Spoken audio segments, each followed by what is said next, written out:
Em pé mesmo, vamos orar a Deus mais uma vez. Obrigado, querido Pai, porque Tu és bom. Cristo é real e em breve voltará para nos levar ao lar. Guarda-nos, Senhor, para o Teu reino e que o Teu nome, exclusivamente o Teu nome, seja exaltado nessa noite. Em nome de Jesus. Amém, Senhor. Obrigado, podem sentar. Obrigado ao coral.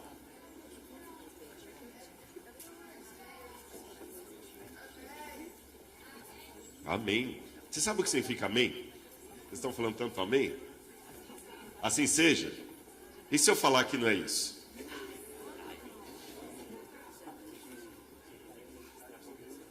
Eu vou falar com vocês o significado da palavra amém. Enquanto o coral vai descendo.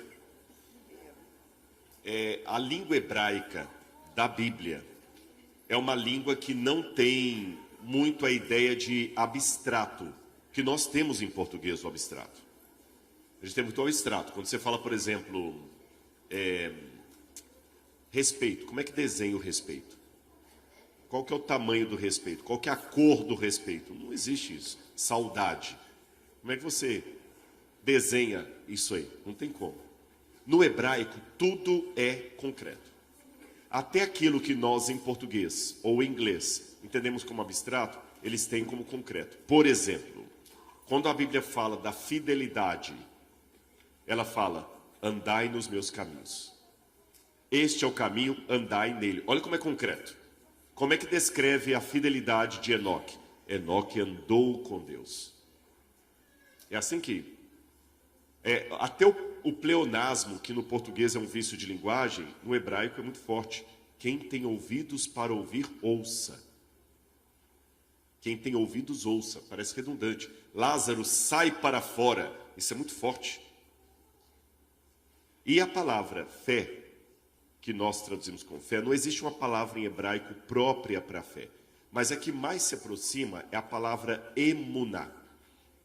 Emuná é um tipo de firmeza, de agarramento, quando você se une a uma coisa. E já que é concreto, eu vou dar a explicação para vocês. Imagina que você está no meio do mar, você está nadando, porque o navio naufragou, seu braço já está cansado, já está dando cãibra, você vai afogar. E de repente passa um tronco de árvore boiando. Ou uma boia, alguma coisa que flutua. O que você faz imediatamente? Não só uma que vai salvar? O resto vai todo morrer. Vou fazer a pergunta de novo. Você está nadando, o braço já está doendo, você vai afundar, passa uma boia flutuando ou um tronco de árvore, qualquer coisa. O que você faz? Se agarra assim? Isso é emuná. Da palavra emuná, agarramento, que é fé, quando Deus fala lá em Abacuque, o justo viverá por minha emuná. Significa, eu vou agarrá-lo. Paulo fala aqui em Romanos, o justo viverá pela fé, por se agarrar a Deus. E dessa palavra emuná, fé, vem a palavra aman, que significa firme. E da mesma raiz vem a palavra amém, que significa, nisto eu me agarro. Nisto eu creio. É mais do que assim seja. Então amém não é só assim seja. Amém significa, nisto creio, nisto eu me agarro, como se a minha vida dependesse desse agarramento. Portanto, justificação pela fé é justificação pelo agarramento com Deus. Isso que é justificação pela fé. Ficou claro? Vamos falar um pouquinho então sobre a arqueologia bíblica. Por que eu creio na Bíblia Sagrada? A Bíblia é a palavra de Deus em contexto. Dizem que um casal certa vez estava tendo problemas no relacionamento e resolveram ler a Bíblia juntos. Na primeira semana de leitura, o marido virou para a mulher e falou assim, se esse livro estiver certo, nós estamos errados. Na segunda semana de leitura, ele falou, se esse livro estiver certo, nós estamos perdidos. E na terceira semana ele concluiu admirado, se esse livro estiver certo, nós podemos ser salvos. E esse livro está certo. Por que, afinal de contas, eu creio na Bíblia Sagrada? Vamos abrir a Bíblia em 2 Pedro, capítulo 1, versículos 20 e 21. Segunda carta do apóstolo Pedro.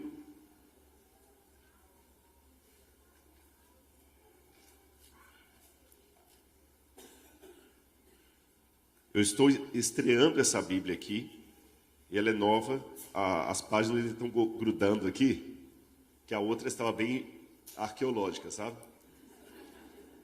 Enquanto estava arqueológica, dava para usar. Quando ela começou a ficar jurássica, eu levei a outra Bíblia que eu tenho em casa, eu levei no podcast, e quando eu fui abrir a Bíblia, a capa ficou de um lado. Sérgio, tá no YouTube isso aí. Aí eu ganhei, eu fui em um outro podcast numa editora, aí o pessoal falou, não, a gente vai te dar uma Bíblia nova. Aí me deram essa aqui. E a Laura me lembrou que a outra só tinha 2 anos de uso. Então tá bom, né? Significa que tá... Agora é a vez dessa aqui, ó. 1 Pedro... Tá grudando aqui.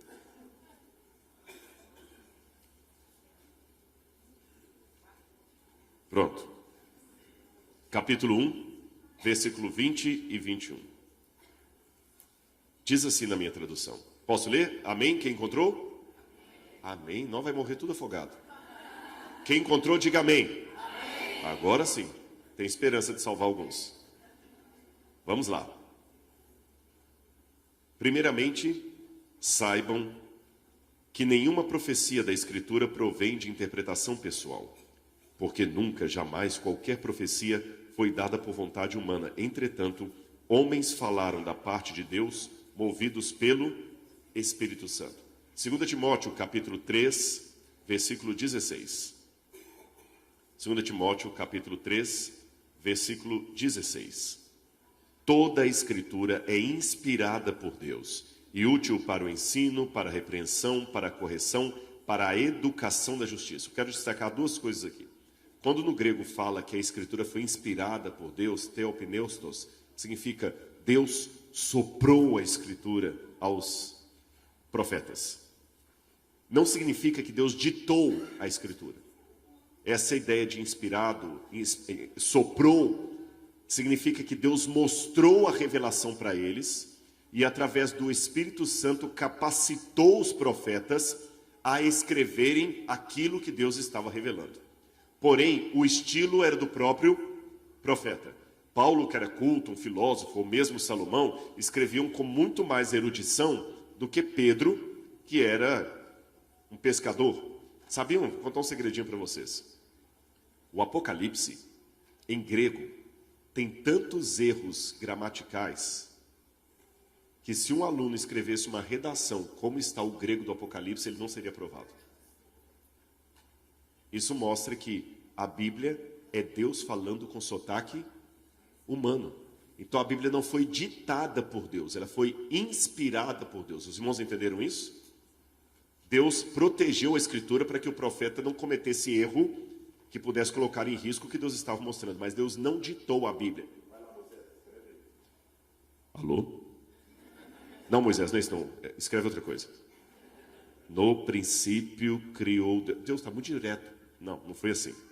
Vamos ler mais uma passagem bíblica que fala do porquê que a Bíblia é inspirada. Provérbios, capítulo 3, versículo 11.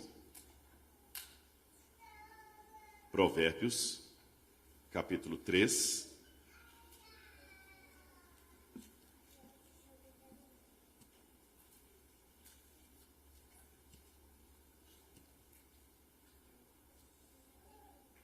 Versículo 11.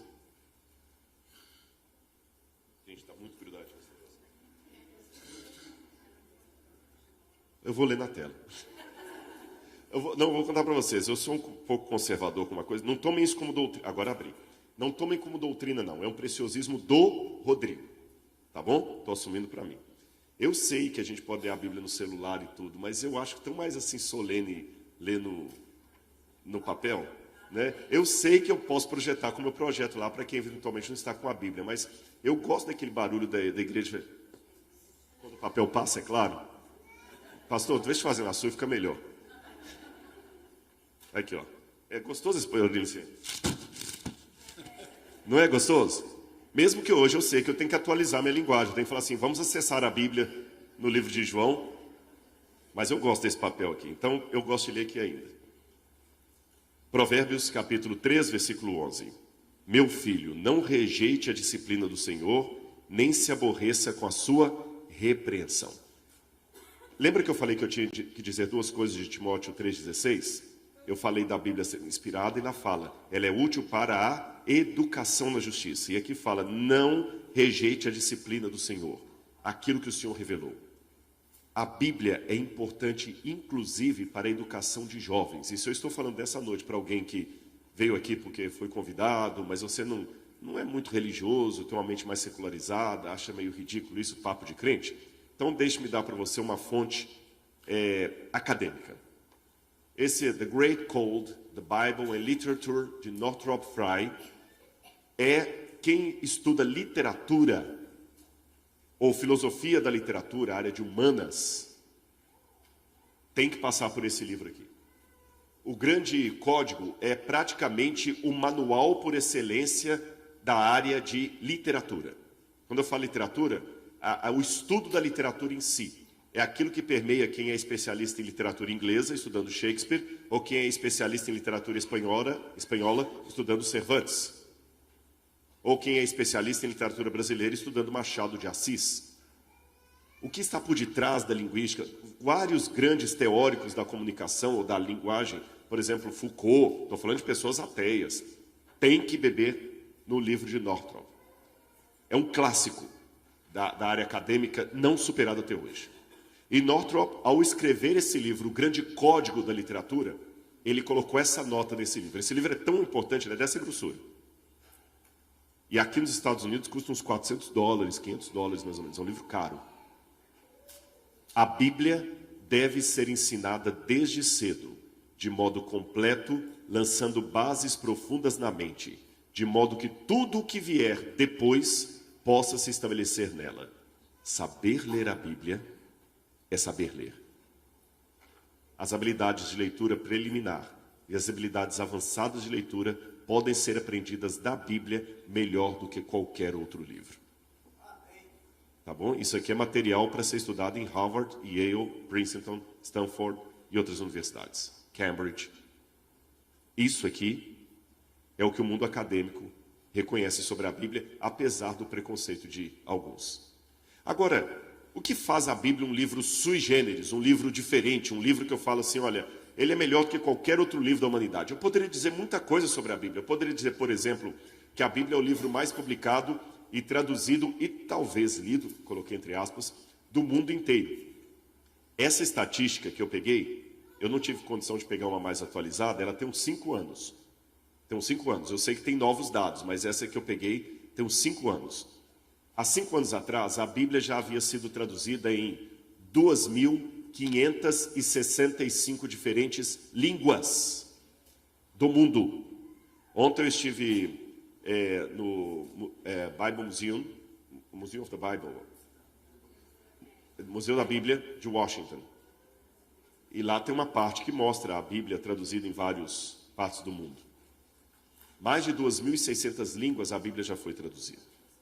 E desde 1816, quando a contagem começou, a Bíblia já havia alcançado o número de mais de 6 bilhões de exemplares vendidos. 6 bilhões. Aqui não está contando nenhuma Bíblia eletrônica. 6 bilhões de exemplares impressos. Se eu somar as versões eletrônicas da Bíblia, esse número vai quadruplicar. Sabem qual que é o segundo livro mais publicado do mundo? Deduzem? Depois da Bíblia? Não. É um livro ateu. É o livro vermelho de Mao Tse Tung. Na China comunista, quando Mao Tse Tung fez a Revolução Cultural, ele obrigava que todo chinês deveria ter um exemplar do livro vermelho. Então os chineses eram obrigados a ter esse livro em casa. Eram obrigados. E esse livro, pelo menos na conta que eu vi lá, porque os números do governo chinês são sempre anômalos. mas havia o cômputo de 600 milhões de exemplares publicados. 600 milhões. A Bíblia eram 6 bilhões. O segundo lugar, 600 milhões. E com uma diferença. A Bíblia atingiu 6 bilhões, mas quem aqui já foi obrigado a ler a Bíblia por força de lei?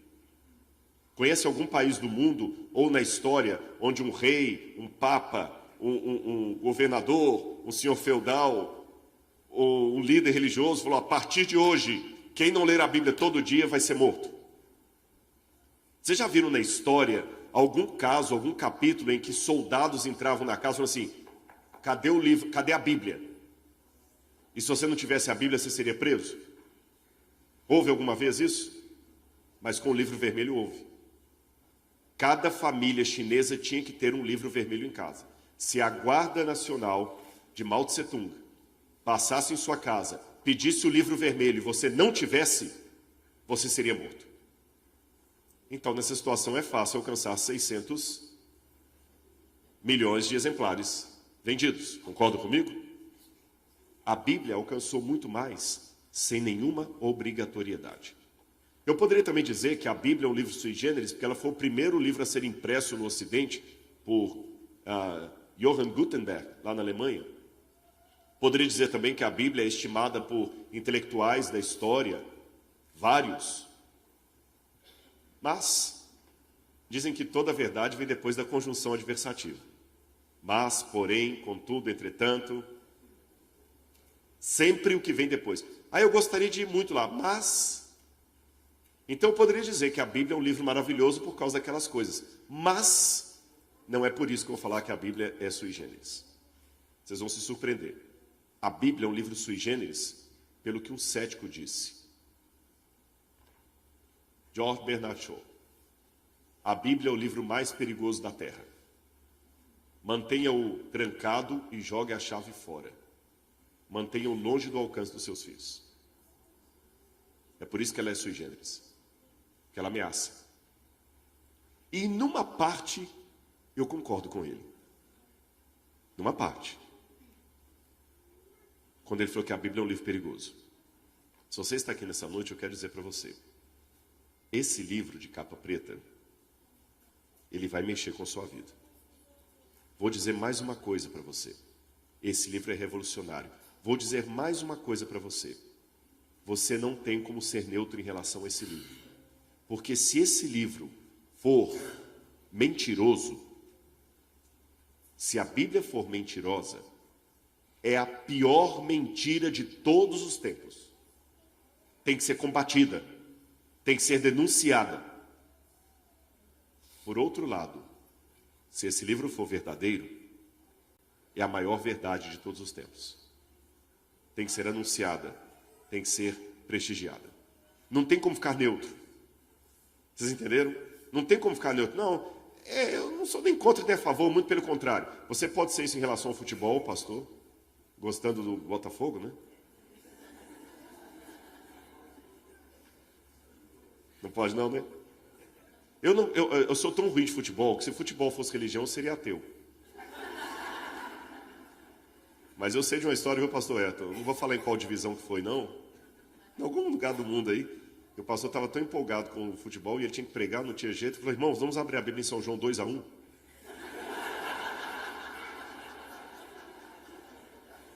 Como eu sou ruim de futebol, eu posso fazer essas piadas. E já dizia o rabino Harold Kushner, se o homem não sabe rir de uma boa piada, desconfie da religião dele. Eu posso ser neutro em relação ao futebol. Eu posso não torcer nem por um, nem por outro. Minha vida não vai. Até em relação à política.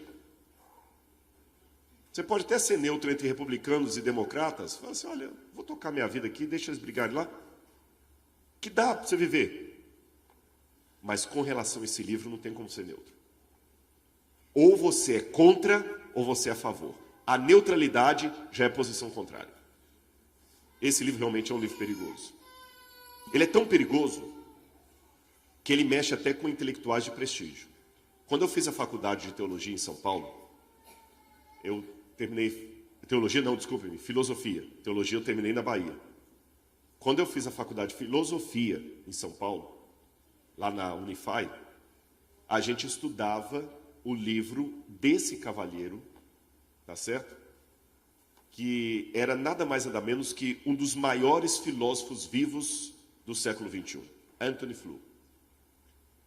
O Antony Flew estava para a filosofia da nossa época, do século XXI, como, deixa eu dar um exemplo aqui, como Luciano Pavarotti está para a música erudita.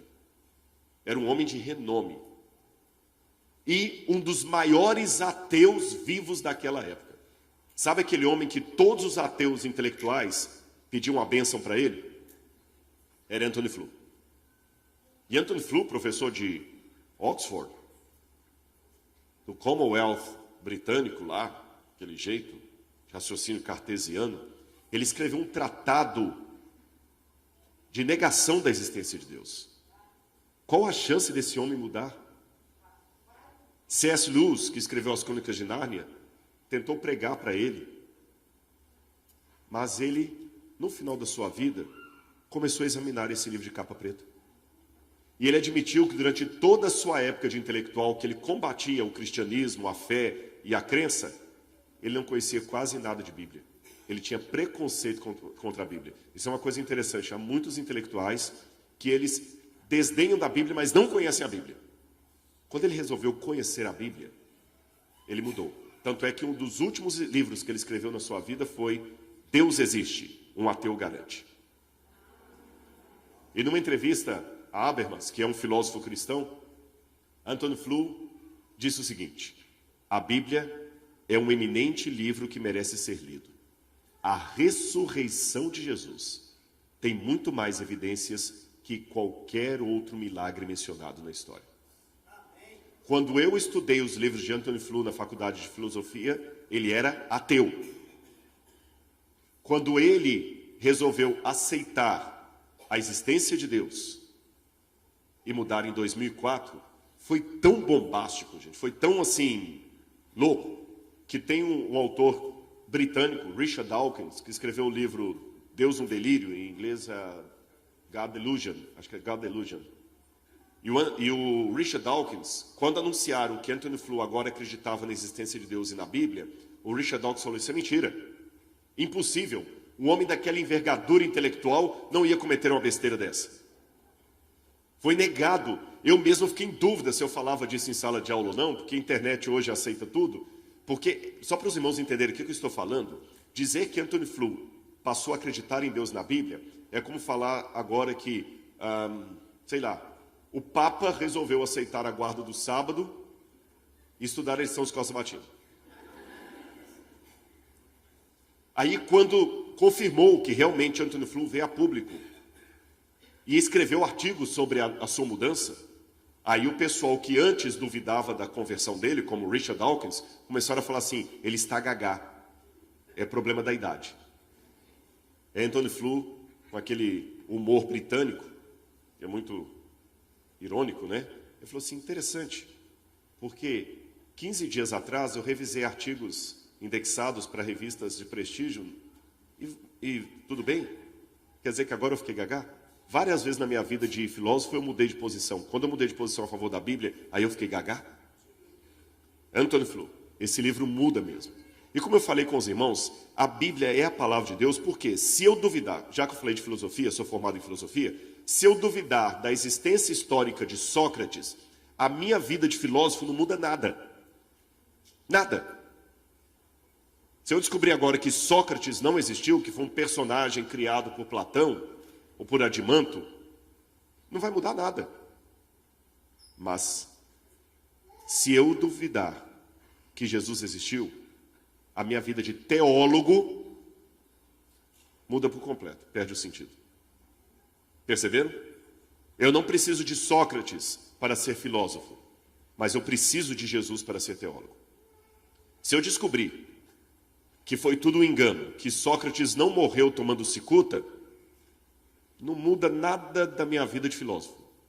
Mas se eu descobrir que Jesus não morreu crucificado numa sexta-feira, muda tudo da minha vida de teólogo. Ou seja, não dá para ficar neutro em relação a esse livro.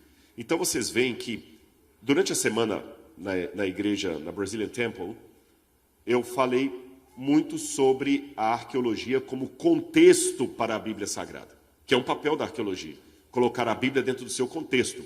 Os que estiveram lá viram. Quem não esteve, pode depois assistir na internet. Aqui eu quero falar um pouquinho diferente. A importância da Bíblia para a historicidade, da arqueologia para a historicidade da Bíblia. Eu vou explicar aos irmãos por quê. A arqueologia não prova a Bíblia. Nunca digam isso. A arqueologia não prova nem comprova a Bíblia. Por quê? Porque a Bíblia é a palavra de Deus. Se a Bíblia é a palavra de Deus, a autoridade máxima é do próprio Deus. Ele não precisa de ninguém que reconheça a sua firma. Deus é Deus. Mas então, qual é o papel da arqueologia? Já que ela não comprova a Bíblia. Vamos mais. Ela não só não comprova a Bíblia, como eu não tenho pela arqueologia como provar a Trindade. Eu não tenho, através da arqueologia, como falar que é Pai, Filho e Espírito Santo. Esses são assuntos que demandam fé. Então, qual o papel da arqueologia? Além daquele papel que eu falei com os irmãos de dar contexto para os episódios da Bíblia, ela tem uma outra vantagem. Porque se com a arqueologia eu comprovo a historicidade da Bíblia, a possibilidade real daquilo ter acontecido, então a teologia que se assenta sobre essa história também será verdadeira. Porque diferente do Bhagavad Gita, do Mahabharata, do Alcorão, do livro dos Vedas, do Tao Te Ching, ou qualquer outro livro sagrado que eu possa mostrar para vocês, a Bíblia é o único, repito, o único livro religioso da humanidade que demanda realidade histórica para ser verdadeiro. Por exemplo, o Bhagavad Gita dos hindus. Se eu descobrir que Arjuna, tem uma história lá que Arjuna luta e Krishna ajuda lá, se eu descobrir que Arjuna e Krishna não existiram, o Bhagavad Gita continua válido, porque é um romance, é uma parábola. Mas a Bíblia é diferente. Se a história que a Bíblia apresenta é uma grande parábola, ela perde o valor. Tem que ser real. E como é que a gente, então, encontra essa evidência da arqueologia? Esqueçam aquela história do Indiana Jones. Eu gosto do Indiana Jones para entretenimento, não para arqueologia. Não é aquele negócio que você entra e está tudo lá, sabe? Com a caveira no trono. Não. A gente encontra fragmentos de história. Eu não posso, através da arqueologia, confirmar a historicidade de todas as histórias que a Bíblia apresenta. Na verdade, como arqueólogo, eu só posso confirmar a historicidade de algumas histórias da Bíblia. Por quê? Porque o passado só deixou fragmentos para nós. Não deixou o quadro completo. Mas o trabalho da arqueologia é como o da estatística.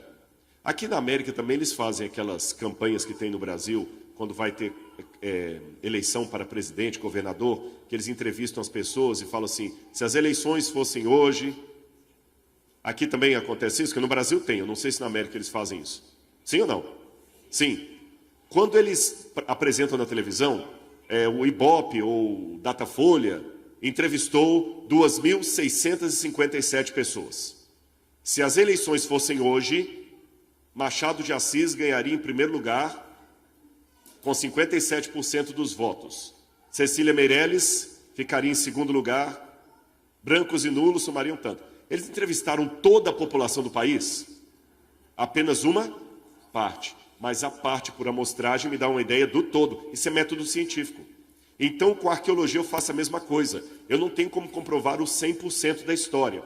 Mas se o que eu consigo comprovar é uma amostragem razoável, dá para entender que o resto também será verdadeiro.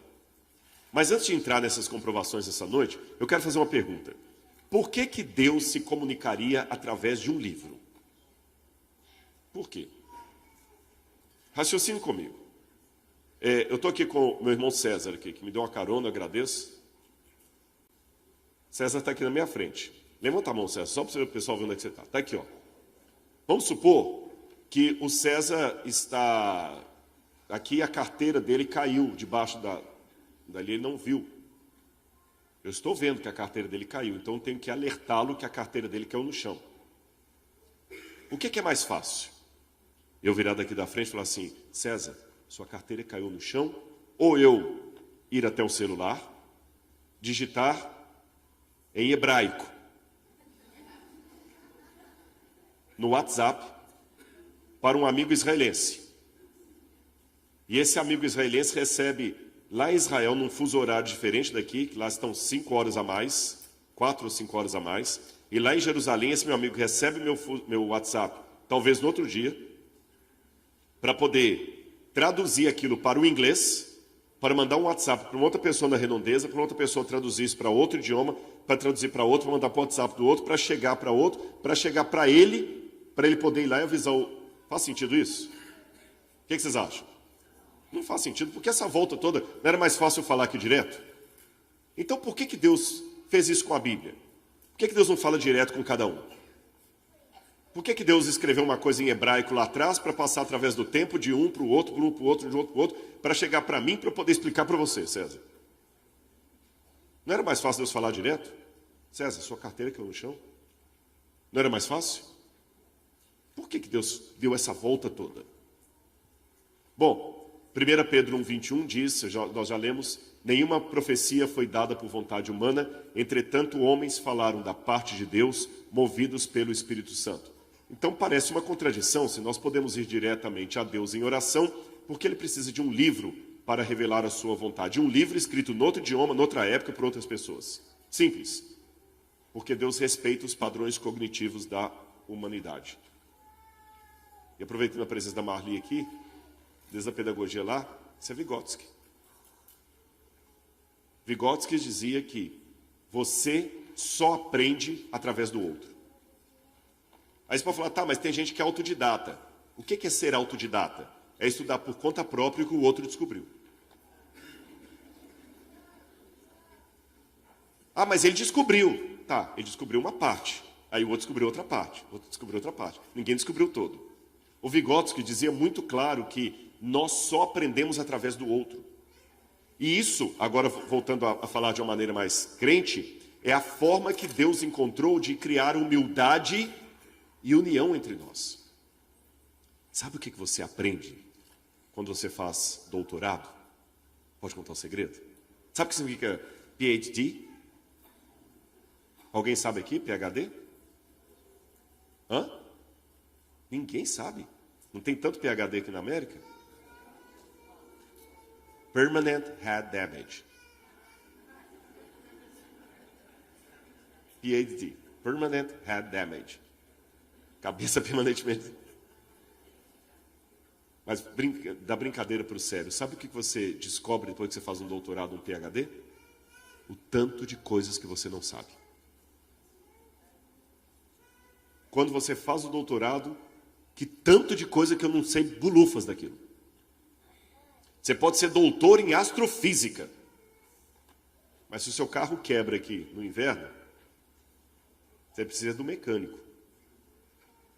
Você pode ser um mecânico que só de olhar para o carro você sabe o defeito que ele tem. Mas se você começa a sentir uma dor de estômago, você precisa do médico.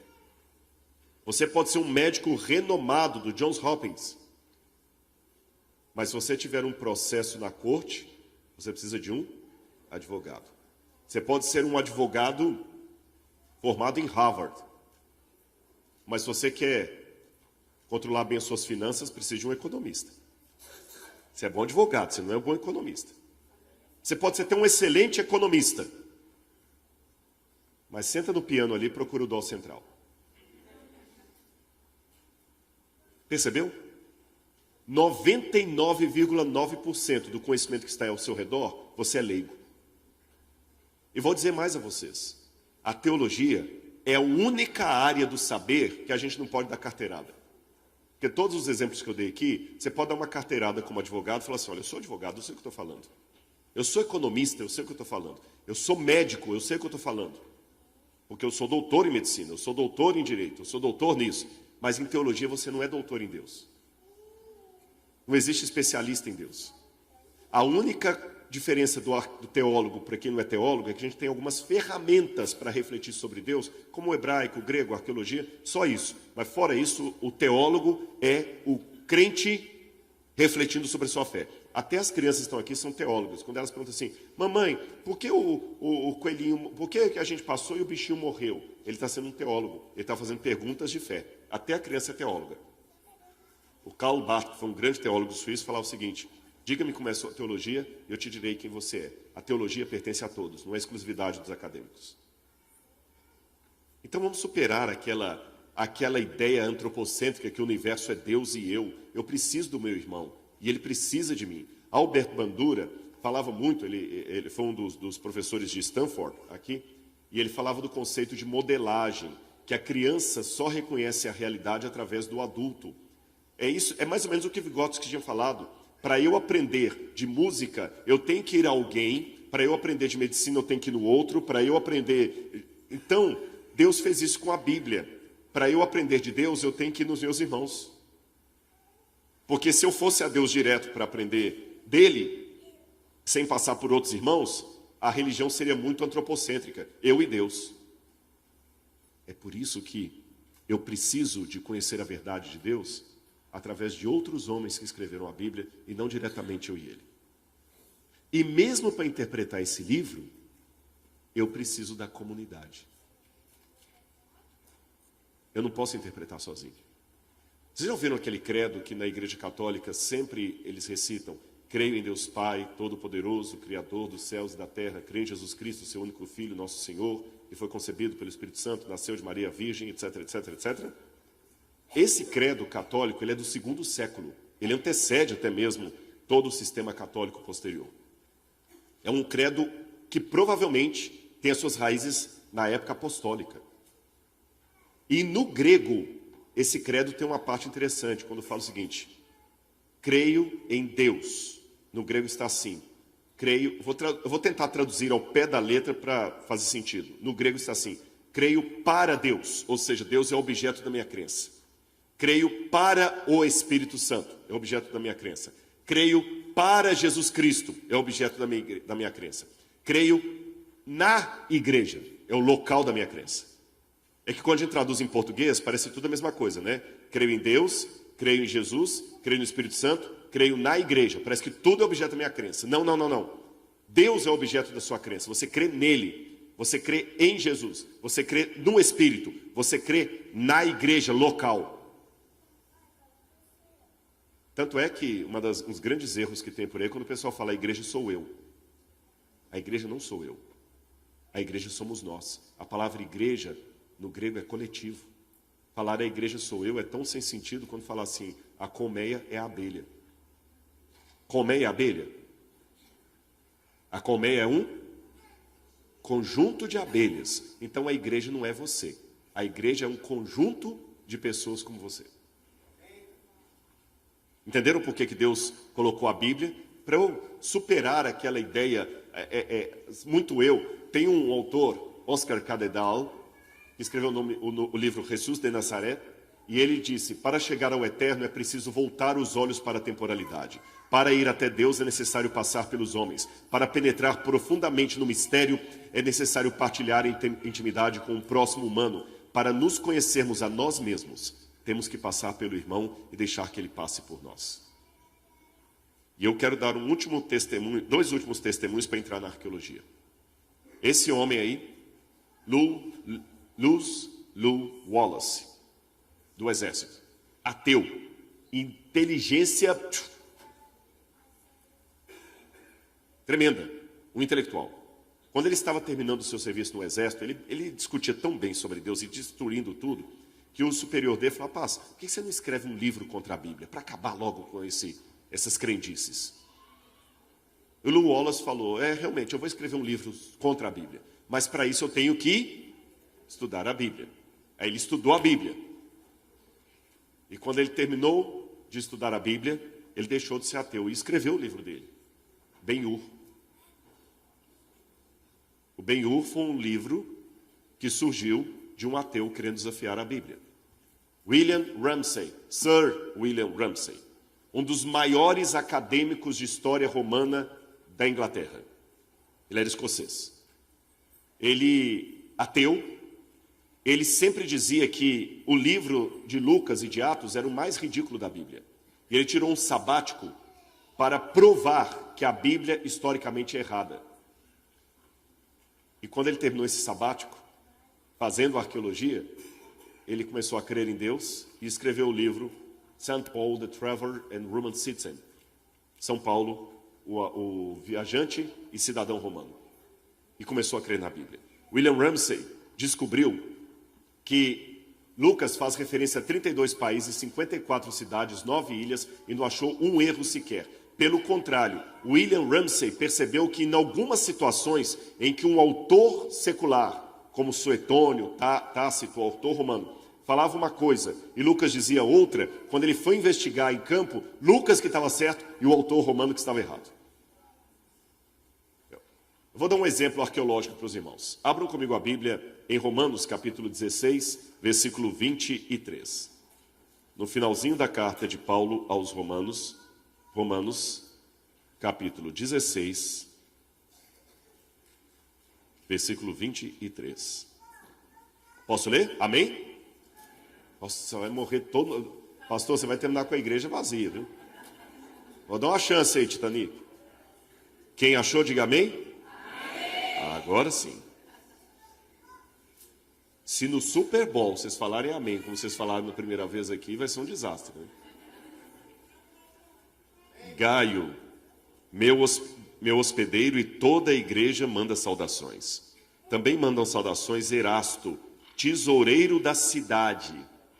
É interessante que quando eu guio grupos na Grécia, que agora a Grécia não está mais no roteiro, não dá mais tempo, quando levava a igreja à cidade de Corinto, eu mostrava a cidade de Corinto, e os ônibus, eu não sei se alguém que já foi para a Grécia, alguém já visitou a Grécia aqui? Não. Corinto? Já foram? Fizeram turismo mesmo. Visitaram a cidade de Corinto, na Grécia? Não. Mas não visitou? Tá. Quem já foi para a Grécia vai lembrar que normalmente quando termina um sítio arqueológico, tem um estacionamento de ônibus ali, e os ônibus ficam parados, você sai do sítio, pega o ônibus e vai embora, não é isso? Quem tem mais disposição física, eu sugiro descer. Pastor Arno desceu. Quase o pastor Eto ficou órfão, mas ele desceu. Porque a descida realmente é chatinho. Mas ele quis ir, eu levei. Tem um buraco assim, depois do estacionamento, que os turistas não vão. Então, mostrando a vocês como é que, às vezes, algumas coisas da Bíblia ficam escondidas. Nesse buraco lá embaixo, tem mato, tem tudo. A gente encontra essa rua romana. Essa rua romana. E na rua romana tem um nome escrito ali. Mesmo quem não sabe ler latim, eu acho que consegue identificar as primeiras letras lá. Olha, no quebrado ali tem a letra E. Estão vendo? Qual a próxima letra? A próxima. A, S, T, V, S. O V em latim é a mesma letra U. Então o que está escrito ali? Erastus. A inscrição completa está escrito justamente Erastus pro aeditali sua pecunia straviti, traduzindo, Erasto, comissionário de obras públicas, custeou as despesas dessa pavimentação. E esse, quando fala aeditali, que é justamente o aedilitate, que é justamente eles traduziram por comissionário de obras públicas, é a palavra para tesoureiro em latim. Tesoureiro, oikonomos, que eu falo em grego, a mesma palavra que Paulo usa aqui. Então eu tenho em Paulo um Erastus, que era tesoureiro da cidade de Corinto, e que foi ajudante de Paulo. Eu tenho ali o nome dele no chão. E um mato desse tamanho. Vocês estão vendo que, eu não sei se é de propósito, porque a Grécia é um país cristão, mas vocês estão percebendo que tem quase que uma má vontade em apagar as evidências da Bíblia? Vocês já viram como é que o diabo mergulha o Oriente Médio em guerra após guerra para poder prejudicar? Irmãos, perdoe-me, eu sou um acadêmico, mas eu não posso deixar de falar como crente. Existe uma guerra espiritual para falar essas coisas. Não é tão simples. Existe uma guerra espiritual. Existem forças do mal que não querem que as pessoas saibam disso. Eu falei durante a semana para vocês das escavações na Babilônia. Isso aqui embaixo são as escavações de Ur dos Caldeus, onde viveu Abraão. E em cima as escavações do Egito. Falei com vocês também durante a semana das descobertas sobre a Babilônia, da colina de Hilá, que muita gente falava que Babilônia não existiu, quando Claudius James Rich escreveu Memórias sobre as ruínas da Babilônia, desconfiando que ali na colina de Hilá tinha as ruínas da Babilônia. Depois Henry Layard foi investigar lá e finalmente Robert Goldwyn começou a escavar a Babilônia em 1898. Ele gastou 14 anos escavando a Babilônia. E o que eles pesquisaram? Eu contei durante a semana, só recapitulando. Eles perceberam, por exemplo, aqui é um caso que eu tenho em 1933, de uma foto de um beduíno iraquiano, e eles iam até a colina de Hilá e pegavam pedras de lá, tijolos. E embaixo de onde ele está sentado, você tem uma inscrição, uma casa de beduíno feita com pedras da Babilônia, pedras antigas. A Babilônia toda foi descoberta, nós já falamos sobre isso. E lembra a profecia de Isaías, Babilônia, a joia dos reinos, glória e orgulho dos caldeus, será como Sodoma e Gomorra quando Deus a transtornou. A Babilônia era linda, nós falamos durante a semana sobre os lugares onde estariam... Olha, lembra a Eságila, onde está esse Eságila lá, Yentemenak, está vendo lá? Lembra do tijolo que a gente traduziu, que eu mostrei que veio daquele templo? Ali, naquela região onde está aquela pirâmide, que ficavam os tesouros que Nabucodonosor roubou de Jerusalém. Foi provavelmente ali também que Nabucodonosor ergueu a sua imagem, ordenando que todos se prostrassem diante dela. Aqui, onde está escrito para a casa de Actu, você tem uma avenida principal da Babilônia. E ali está escrito portão de Ishtar. Daniel passou por esse portão. Esse portão foi descoberto, foi levado para a Alemanha e foi reconstruído no Pergamon Museum. Olha que lindo. Você sabe que agora o Pergamon, lá na Alemanha, vai ficar fechado por 5 anos para a reforma. Então, quem não visitou vai esperar 5 anos para visitar de novo. É lindo esse portal da Babilônia. E é interessante que ele traz sempre... Estão vendo esses... tem um boizinho aqui embaixo, no meio tem como se fosse um dragãozinho, o do meio aqui, a segunda linha aqui.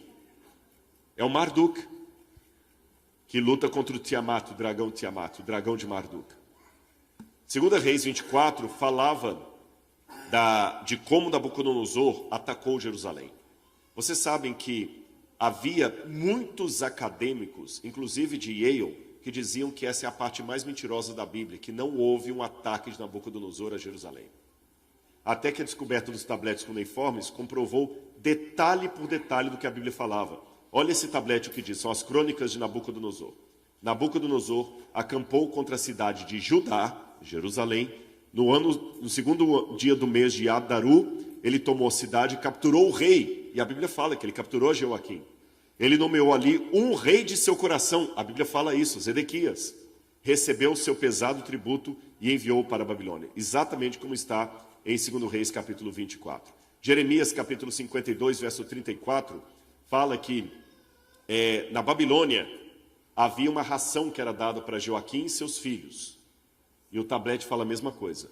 Ela fala, por Joaquim, rei da terra de Judá, pelos 5 filhos do rei de Judá e pelos 8 judeus, para cada um meia saca de trigos. Agora eu vou mostrar para vocês uma situação em que aparentemente a arqueologia desmentia a Bíblia. Quando os achados começaram, e olha que coisa fantástica. Para quem não conhece as profecias de Daniel, eu vou dar uma dica, estudem esse livro de Daniel. Se você conhecer algum adventista do 7º dia, peça para ele explicar o livro para você. Se ele não souber explicar, fala com ele para estudar mais. Ele tem a obrigação de saber. Tem uma profecia em Daniel que fala que o tempo do fim seria aquele que ia abrir o livro de Daniel. E eu não vou explicar a profecia para vocês aqui, mas só vou dizer que esse tempo do fim começou em 1798. Em 1798, o livro de Daniel seria aberto para o povo. E sabe o que aconteceu em 1799, um ano depois? Napoleão Bonaparte encontra a Pedra de Roseta no Egito e começa a arqueologia moderna. Um ano depois, e a arqueologia moderna começa a explorar o Egito, depois a Mesopotâmia, encontra a Babilônia, encontra o contexto do livro de Daniel. Ou seja, não estou puxando sardinha para minha brasa não, mas o início da arqueologia está profetizado em Daniel. Porque a arqueologia veio para abrir o contexto de tudo isso que eu estou falando para vocês. Até a arqueologia, tudo que eu estou falando aqui era um aceitar pela fé, porque você não tinha prova nenhuma que Babilônia tinha existido, que ninguém sabia onde estava. Não tinha prova nenhuma de Nabucodonosor nem nada. E a arqueologia começou a mostrar coisas e silenciar os críticos. E lembra o que eu falei no início da palestra. Se a história que a Bíblia apresenta for verdadeira, a teologia também o será, porque a teologia se baseia na história. Mas aí teve um problema. E os críticos amam quando aparece um problema contra a Bíblia. É interessante o método científico como é que muda. Porque quando você está desenvolvendo uma coisa e um dado choca, você não abandona toda a pesquisa. Você vai tentar ver o que está ali faltando, na área da física, física quântica. Tem algumas coisas, a física quântica, por exemplo, ela desmonta muita coisa da física de Newton ou de Einstein. O pessoal vai abandonar a física de Einstein, de Newton, por causa da física quântica? Não, eles vão tentar entender. Mas quando é a Bíblia, eles querem abandonar tudo porque apareceu algo que aparentemente contraria a Bíblia. Vocês entenderam?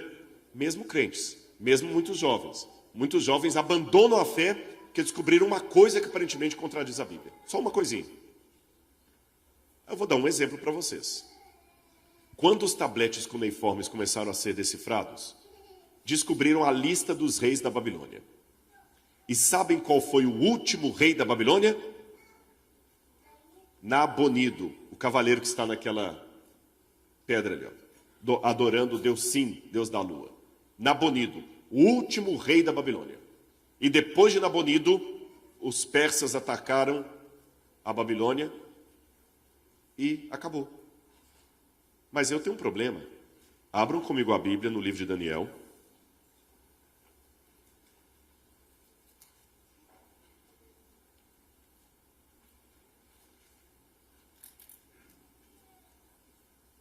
Capítulo 5.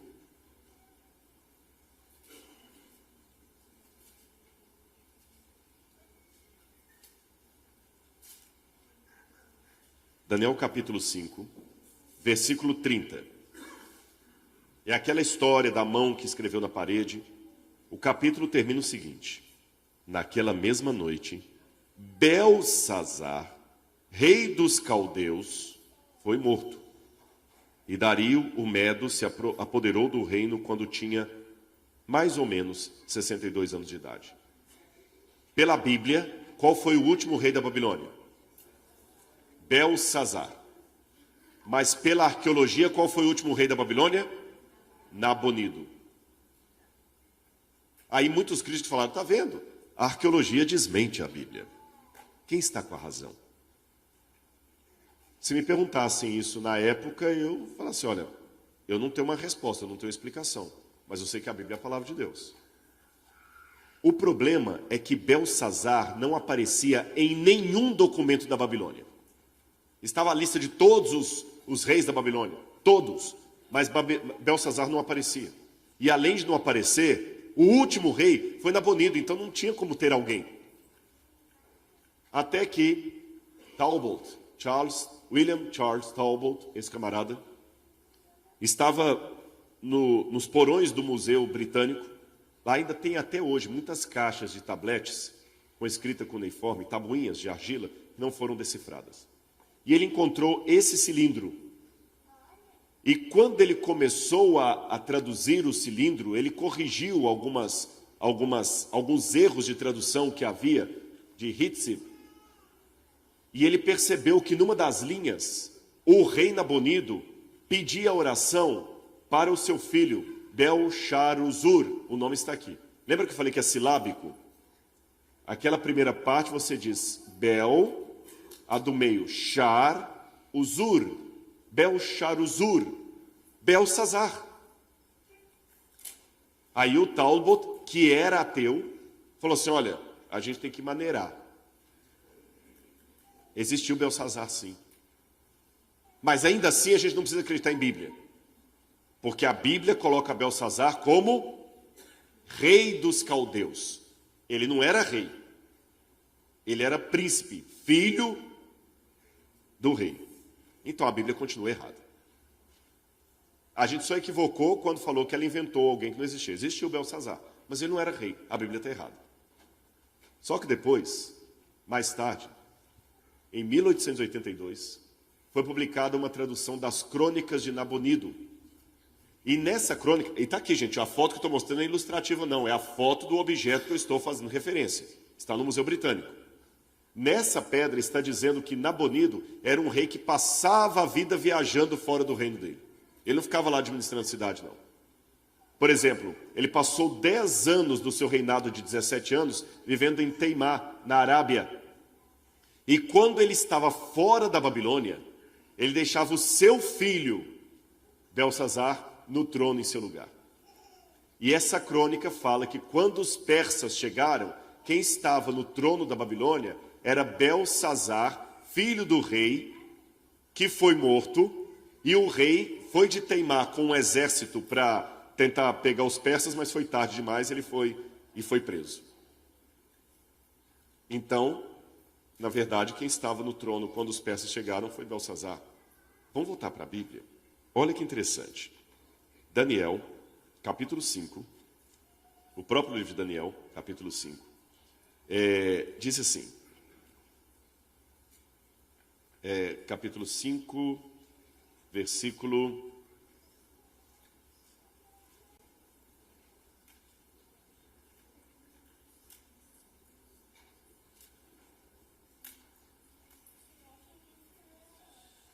Aqui, achei, versículo 5, capítulo 5, versículo 16. Quando o rei oferece para Daniel a chance de decifrar, ele diz assim: eu tenho ouvido dizer que você, Daniel, é capaz de dar interpretações e soluções de casos difíceis. Portanto, se você ler o que está escrito e me revelar a sua interpretação, você será vestido de púrpura, receberá uma corrente de ouro para pôr no pescoço e será o terceiro homem mais importante no meu reino. Por que vocês acham que Daniel recebeu a oferta de ser o terceiro homem mais importante? Olha a diferença de José do Egito. O faraó falou: José, você será o segundo homem. Mas para Daniel, o rei falou: você será o terceiro. Por quê? Porque ele era o segundo. Vocês perceberam que, com o tempo, é só uma questão de esperar e acaba a coisa voltando a favor da Bíblia? Vou dar mais um exemplo para vocês. Essa aqui é a estela de Mexa, ou Messa. O rei Mexa era um rei arameu, inimigo de Israel, da região da Síria. E essa pedra foi encontrada no século XIX, pelo missionário Frederick Klein. Frederick Klein estava na região da atual Jordânia. E ele, como missionário, queria pregar o evangelho para os beduínos. E ele viu que uma tribo de beduínos que o hospedou ficava lá com essa pedra preta de basalto, ela é dessa altura assim mais ou menos, no meio do acampamento lá. A criança brincava, aquilo ali e tal, as mulheres penduravam coisas naquilo ali. E Frederick Klein estudou teologia. Então, mesmo que ele não soubesse todas as línguas do Antigo Oriente Médio, ele conseguia identificar que eram letras importantes. Aí ele cometeu um erro, que a gente não pode cometer quando está com, principalmente árabe. Demonstrou interesse demais. Valorizou, né? Lá no Oriente você quer comprar uma coisa, desdém. Se você demonstrar aqui que é aquilo, ele vai botar o preço 4 vezes mais. Como ele demonstrou interesse demais em comprar a pedra deles, o pessoal falou assim: se ele está querendo é porque tem coisa aí dentro, tem ouro aí dentro. Aí sabe o que os beduínos fizeram? Pregaram a pedra, quebraram. Eles pegaram e colocavam no fogo. Quando ela estava bem quente, deitavam água fria e batiam a marreta. Ela explodiu. Só que, felizmente, Frederick Klein passou um decalque antes ali para recuperar a inscrição. Ele recuperou os pedaços da pedra, levou para o Museu do Louvre, está lá hoje na França, no Museu do Louvre, e a pedra... Você vai ver, conseguem perceber ali a parte que está quebrada e a parte que foi refeita? Se você for no Louvre, ela está inteirinha, mas a original são aqueles pedaços ali. E essa pedra confirma muito da história bíblica de 2 Reis, falando do rei Messa. A pedra menciona o rei Jeú, menciona o nome do Deus de Israel, o tetragrama sagrado, e mostra como o aramaico era muito parecido com o hebraico. E essa era a letra hebraica antiga. Quem estava na semana, lembra que eu contei para vocês que na Babilônia os judeus deixaram de escrever com as letras hebraicas para começar a escrever com as letras babilônicas? As letras paleo-hebraicas eram assim, olha, igual do aramaico antigo. Depois teve o neo-aramaico. Era assim que escrevia. Isso aqui é o mesmo hebraico que estuda na faculdade de teologia, as mesmas letras. Aí, passou o tempo. Lá na França, um grande professor da Universidade de Sorbonne, chamado André Lemaire, resolveu investigar aquela pedra num pedacinho ali que estava meio damaged, estava estragado ali. E ele, com a lupa, ficou olhando, e André Lemaire, um grande especialista em inscrições antigas, o maior da França, ele falou, eu não acredito, aqui está escrito que eles combateram a Beit David. Beit David significa casa de Davi. Isso era uma grande descoberta, sabe por quê? Até essa época, isso aconteceu em 1991, decore essa data, 1991. Até essa época, todos os céticos diziam que Davi não existiu, que Davi era um mito, que Davi era tão mitológico quanto o rei Arthur da Távola Redonda, que não existiu Davi.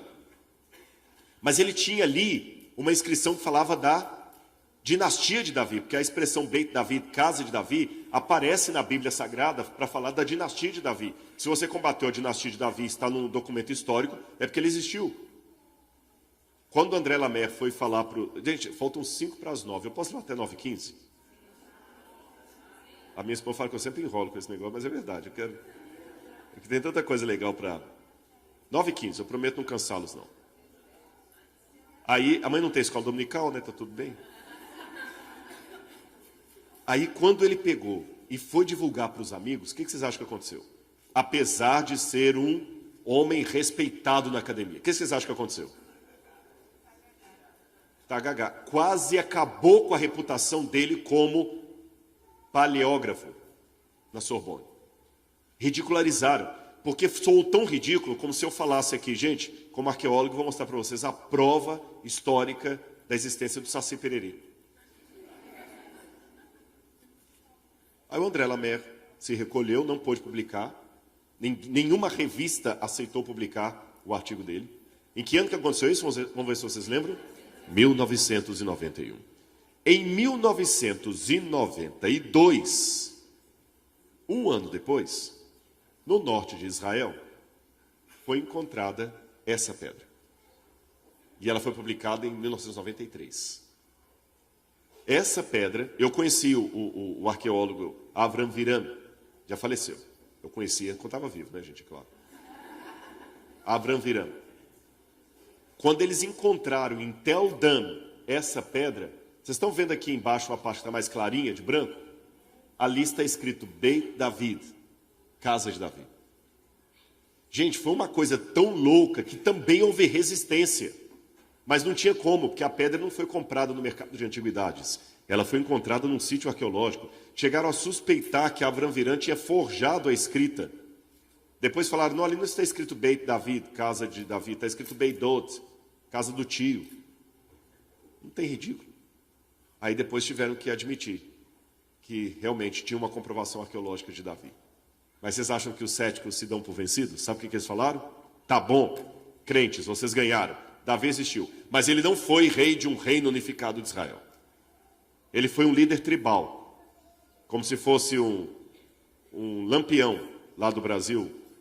Sabe? O touro sentado, chefe de uma tribo indígena aqui. Ele não foi rei do reino unificado de Israel. Eu vou adiantar um pouquinho, por isso que eu pedi 15 minutos. Eu quero mostrar para vocês uma pesquisa que nós estamos fazendo agora em Israel para provar que houve sim um reino unificado de Davi. Mas a história não acabou por aí. Agora, em 2021, um novo método de estudo com computador que pega a escrita que está vazada e a coloca sobressaltada, foi usada para ler a estela de Davi. E sabe o que comprovaram? Aquela estela lá da Sorbonne, que André Lemaire estava correto. Nós temos hoje 2 provas arqueológicas da existência de Davi. Só que uma demorou 1991 para 2021, quantos anos? 20 anos, 30 anos para poder ser Confirmada.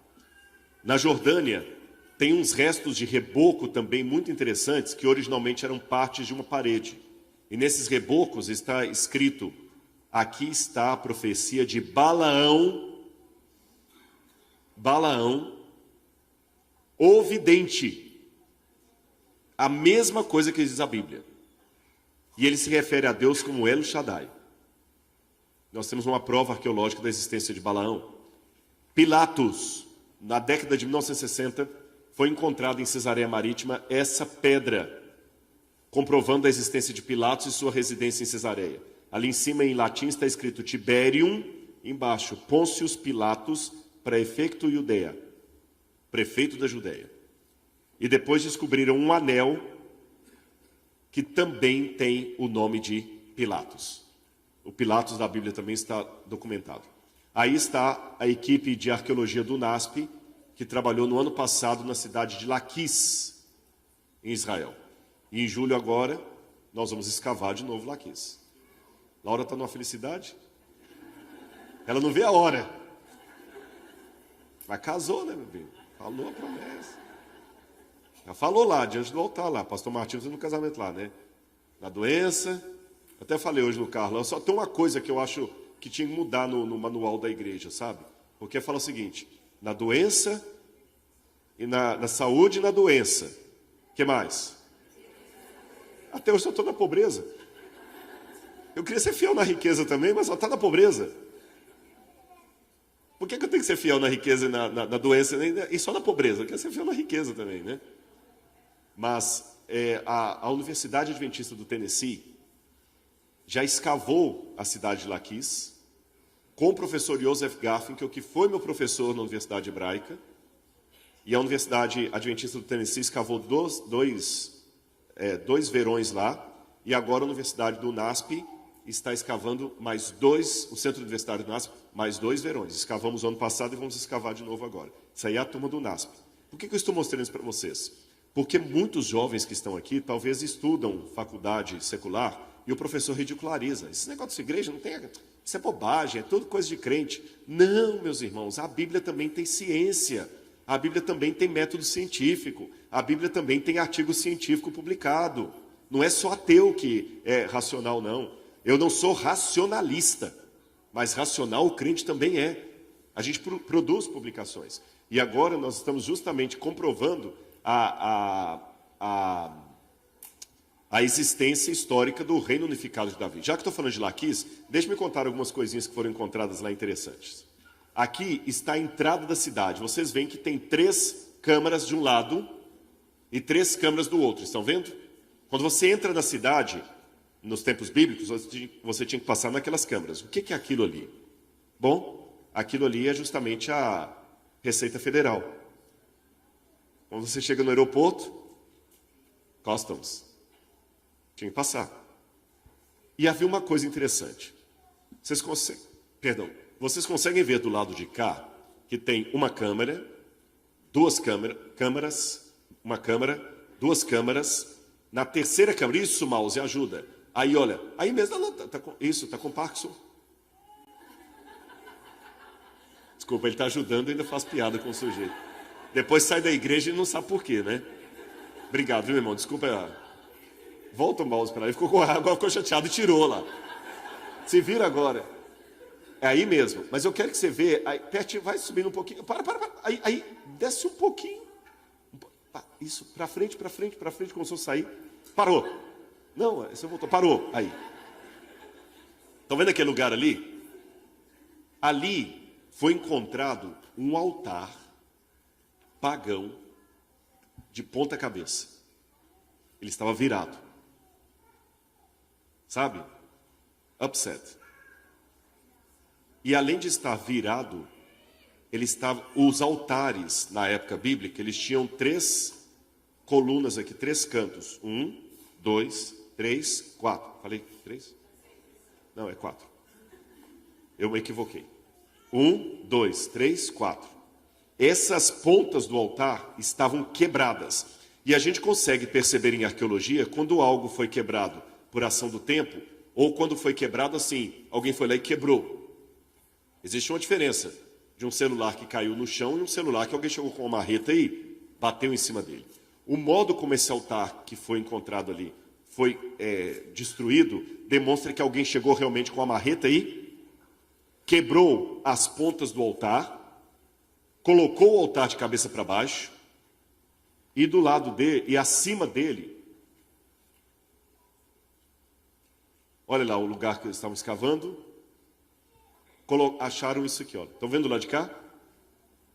Uma pedra com um buraco no meio, uma latrina, um lugar de um banheiro. Agora, por que que alguém ia colocar uma latrina em cima de um altar? E com um detalhe, não tem pipes ali, não tem esgoto, não tem canos. Vamos ler a Bíblia? Abra a Bíblia comigo em 2 Reis, capítulo 10, versículo 27. Vamos ler um pouquinho das reformas religiosas que houve em Israel. 2 Reis, capítulo 10, versículo 27.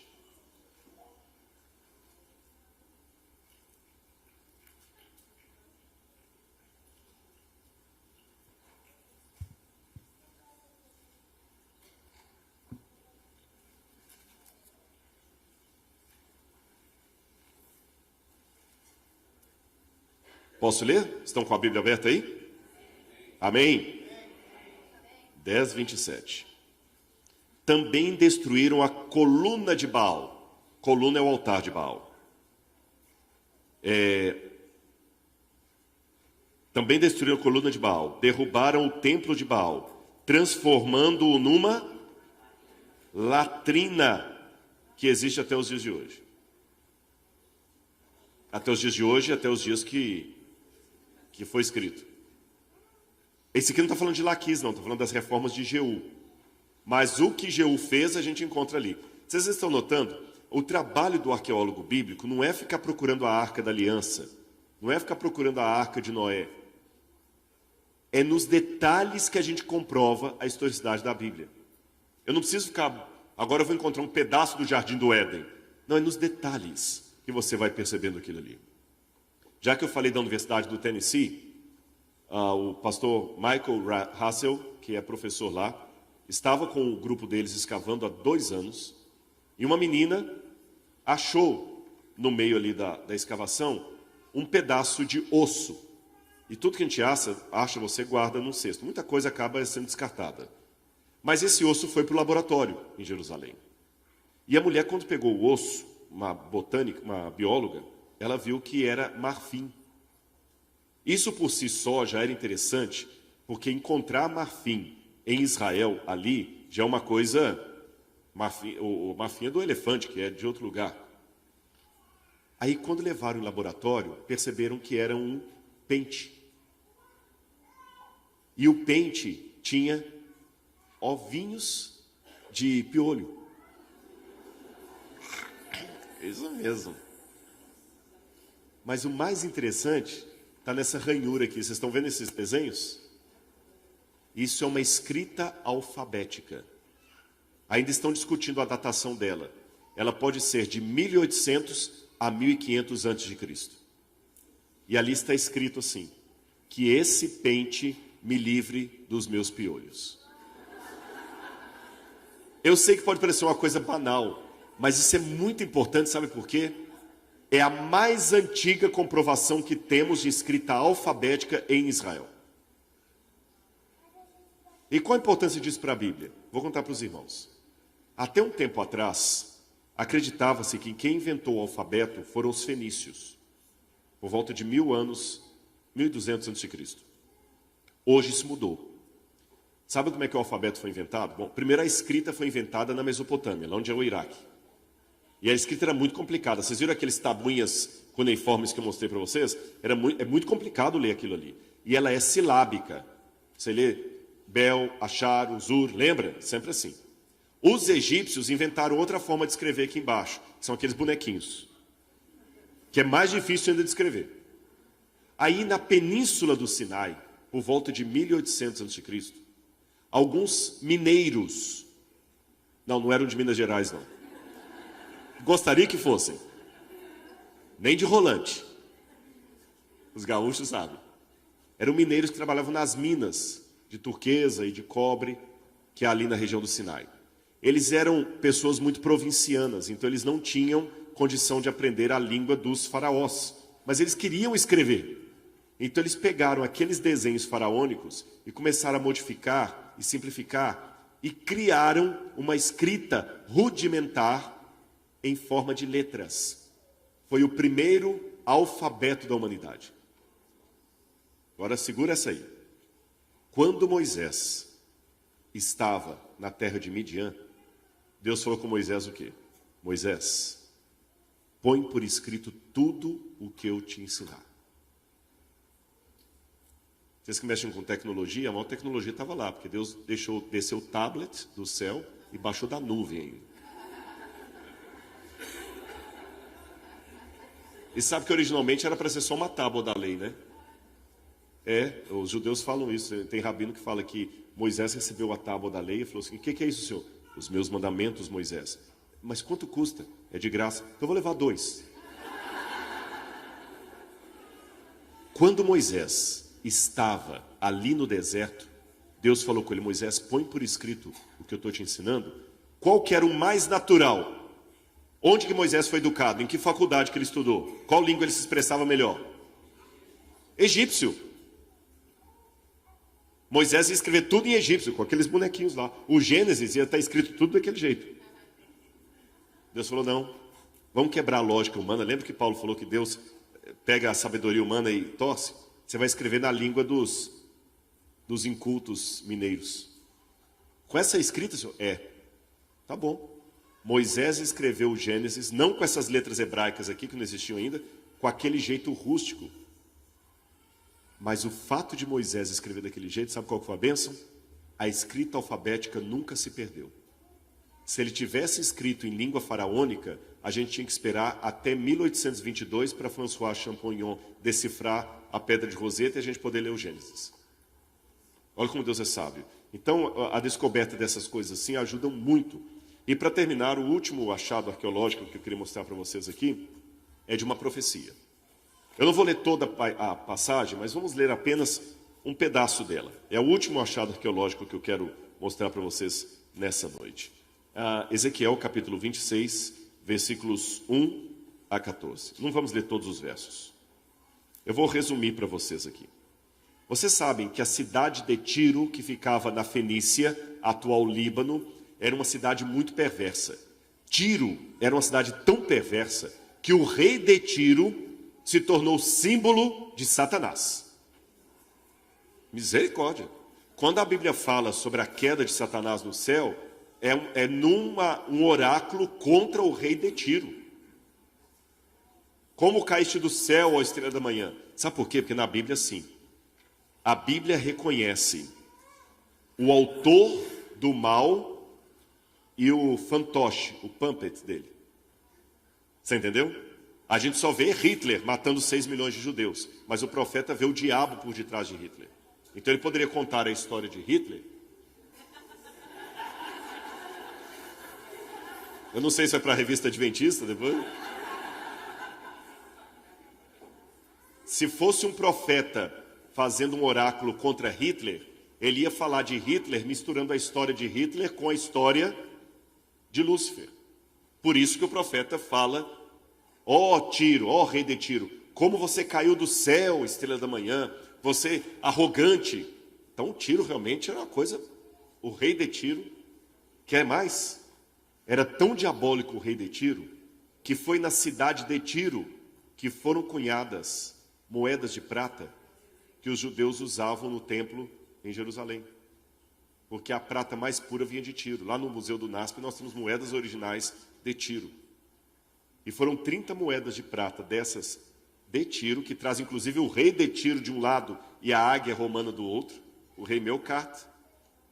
Foram 30 moedas dessa que Judas ganhou para atrair Jesus. Olha como é que a cidade de Tiro era uma cidade perversa. E aqui tem um desenho gráfico de como era a cidade de Tiro, que era uma ilha. Ela tinha uma parte continental e tinha uma parte em forma de ilha. uma cidade muito fortificada.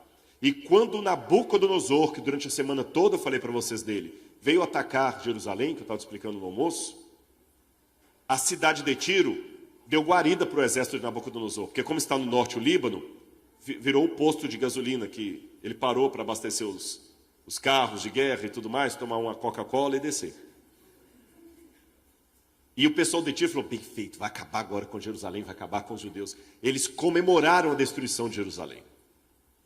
Aí, o profeta Ezequiel, capítulo 26, fez o seguinte: no 11º ano, no primeiro dia do mês, a palavra do Senhor veio a mim dizendo, filho do homem, Tiro disse a respeito de Jerusalém, bem feito, foi arrombada a porta dos povos. Ela se abriu para mim, eu me tornarei rico, agora ela foi arrasada. Por isso diz o Senhor, eis que eu estou contra você, ó Tiro, eu farei subir muitas nações contra você, assim como o mar faz subir as suas ondas. Elas destruirão as muralhas de Tiro e derrubarão as suas torres. Eu varrerei o seu pó e farei dela uma rocha escalvada, uma rocha lisa. No meio do mar, ela, Tiro, virá a ser apenas um lugar onde os pescadores secam as suas redes, porque eu o anunciei, diz o Senhor. Então o que ia acontecer com Tiro? As pedras dela seriam lançadas no meio do mar. Ela seria uma pedra lisa e viraria um lugar para os pescadores enxugarem as redes. Eu fui até o Líbano.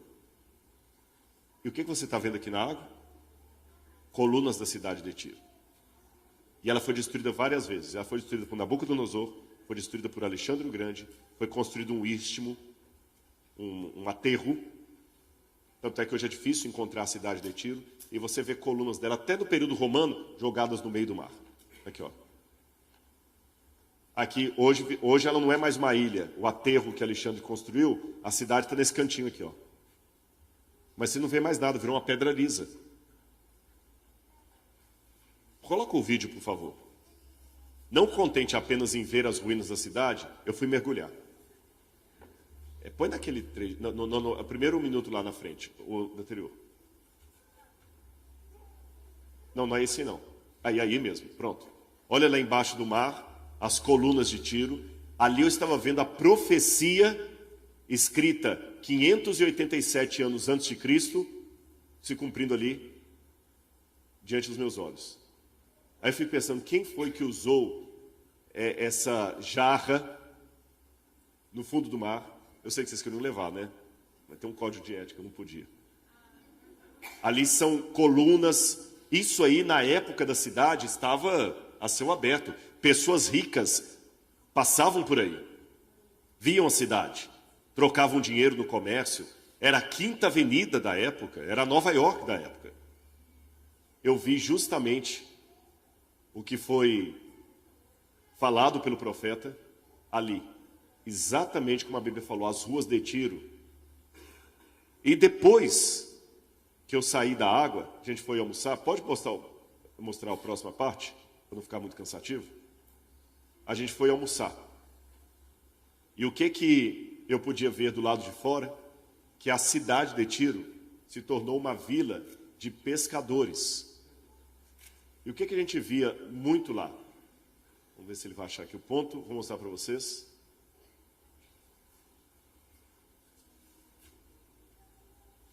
Está quase isso, 10 alguma coisa lá. Você via muitos pedaços da cidade. Olha lá, vila de pescadores. E o que você via? Redes e mais redes e mais redes de pesca. Inclusive, tem uma hora que eu vou baixar, eu leio a Bíblia, gente, e é emocionante. Você lê a Bíblia, onde aconteceu? Onde a coisa cumpriu? Você fortifica a palavra de Deus. E essa pedra é uma pedra milenar. Isso é pedra arqueológica, da antiga cidade de Tiro, no meio das redes ali. Ou seja, é muito difícil ser ateu depois disso, né? Pode passar o próximo slide, por favor? Isso. Olha aqui. Isso. Isso aqui é uma foto antiga, tirada nos anos 30, onde você vê ainda pescadores, lá atrás tem as colunas de Tiro, secando as suas redes sobre as pedras de Tiro. as suas pedras se tornarão enxugadouro de redes. Um desenho feito no século XVIII, mostrando colunas de tiro e redes em cima, secando ao sol. Irmãos, eu acho que eu já mostrei o suficiente. Para falar tudo da arqueologia, eu poderia ficar até amanhã com vocês. Mas eu acho que, pela amostragem, deu para entender que esse é um livro maravilhoso. Aí sabe qual é a lição arqueológica? Se a Bíblia foi verdadeira em relação à história que ela conta, ela é verdadeira em relação à teologia que está por cima dessa história. Se ela foi verdadeira em relação ao passado, ela também será verdadeira em relação ao futuro. Porque eu vi o cumprimento de uma profecia que o profeta não viveu para ver. Porque muita gente fala, não, essas profecias da Bíblia, isso é vaticino ex eventum em latim. Tem professor de história falando, isso foi escrito depois para forjar. É como se hoje eu falasse assim, John Biden vai ser presidente dos Estados Unidos, mas eu forjo que essa minha fala foi em 1984. É uma pseudo-profecia. Não. Eu estou vendo o cumprimento hoje de algo que foi escrito há 2.500 anos. Que Deus abençoe sua vida. Eu espero que você entenda essas amostras que eu dei da arqueologia, de como as pedras clamam que Jesus é o Senhor, que esse livro tem a salvação e que o que ele prometeu vai se cumprir. Jesus em breve voltará.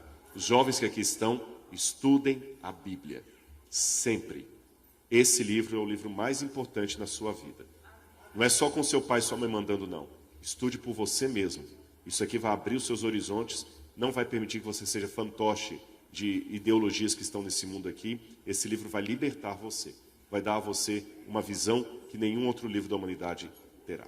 Que Deus abençoe a cada um. Vamos ficar em pé e fazer a oração final? Obrigado. Faz oração ou espera? Assim, vamos orar então. Amado Senhor, em nome de Jesus, eu te louvo pela oportunidade de abrir a Tua palavra nesse lugar e testemunhar da veracidade desse livro maravilhoso, a Bíblia Sagrada. Que a Tua graça esteja conosco, querido Pai. Que o Senhor possa perdoar os nossos pecados. Que o Senhor possa nos dar forças para vencer o mal e nos livrar de toda injustiça. Guarda-nos para o Teu reino, Senhor. Em nome de Jesus nós oramos. Amém.